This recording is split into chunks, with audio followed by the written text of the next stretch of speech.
Welcome back to Sunrise and to Queensland now, where police have confirmed a man in his 70s has died following flash flooding in the state's north. The death comes as two weather systems continue to saturate large parts of Queensland, triggering record rainfall across parts of the region. More wild weather is expected over the next few days, with isolated heavy falls of 100 millimetres possible for parts of the northern goldfields and upper Flinders, northwest and also the central west districts as well.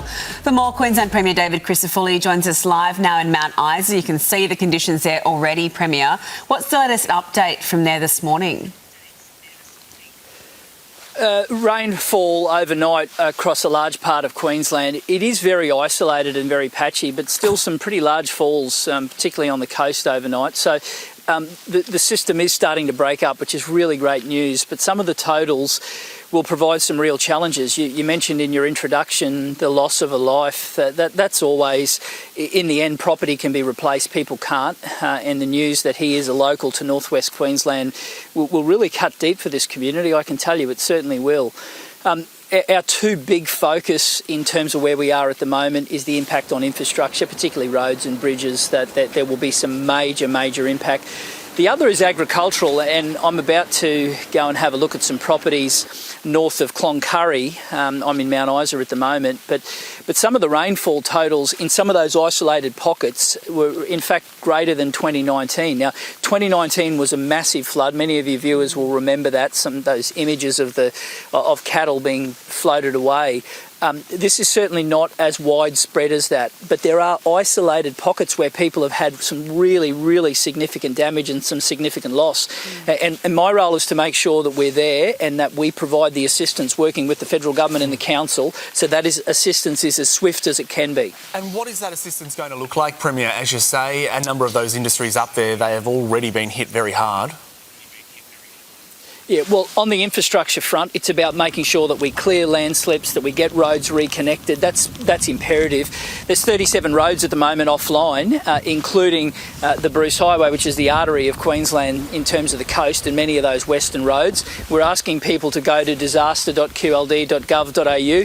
That's where you should get your information from, not Google Maps. Google Maps is a long way away. The locals give us the intel that we put on the ground to that disaster.qld website.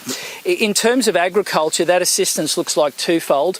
One is if fodder drops are required, so if the cattle is isolated in the days ahead, we'll work with all the authorities to actually deliver the fodder to try to save as many as we can, and then if assistance is needed beyond that, you bet it will be. And we've seen a lot of those stock movements over the last couple of days, particularly out of that Hewenden area, making sure that they get to safer ground.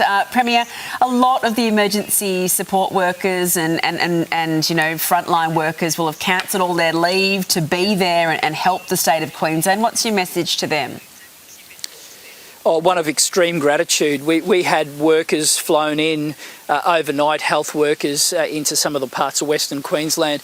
I want to assure people that this is the kind of people that make up those services. They are prepared to go and park their family time, and it means a great deal to us. But we've prepared for this event better than I've ever seen in Queensland history. There's swiftwater rescue crews that have been pre-positioned. There's senior police, there's senior AMBOs, SES are right across the region. And if you couple that with the horsepower locally, you've just got this, there's an army of people who, they just love their communities.